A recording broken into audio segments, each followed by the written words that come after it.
வணக்கம். நேர்முகம் செய்திகள்.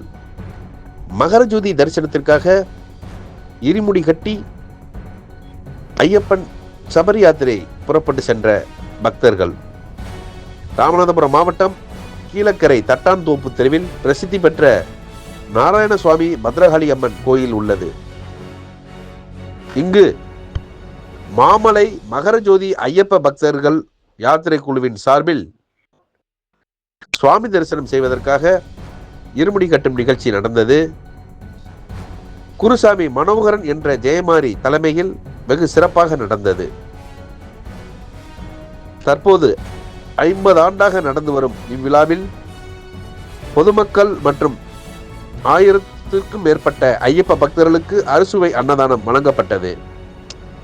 அன்னதானத்தினை கீழக்கரை தட்டான்தோப்பு தெரு தியாகராஜன் நாடார் சந்தானலட்சுமி குடும்பத்தினர் வழங்கினர். சுவாமியே சரணமையப்பா என்ற ஐயப்பன் கோஷம் முழங்க சபரிமலை யாத்திரை புறப்பட்டு சென்றனர். விழாவிற்கான ஏற்பாடுகளை மாமலை மகரஜோதி ஐயப்ப பக்தர்கள் யாத்திரை குழுவினர் கீழக்கரை செய்திருந்தனர். வணக்கம்.